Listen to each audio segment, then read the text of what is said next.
os quiero dedicar este villancico para que tengáis buena salida y buena entrada y que lo paséis lo mejor posible y tened cuidado con la carretera.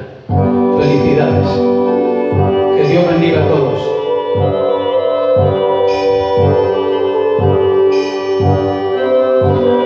El camino que lleva a Belén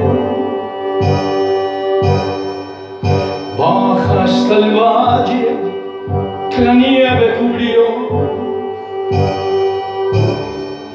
Los pastorcillos quieren ver a su rey,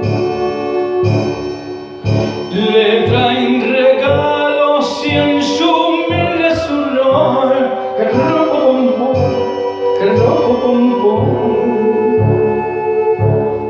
ha nacido en el portal de Belén el niño Dios. Estoy grabando, bueno. Yo quisiera poner a tus pies algún presente que te agrade, Señor, mas tú ya sabes que soy pobre también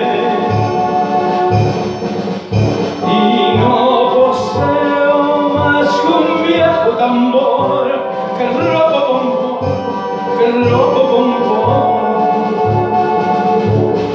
En tu honor frente al portal tocaré con mi tambor.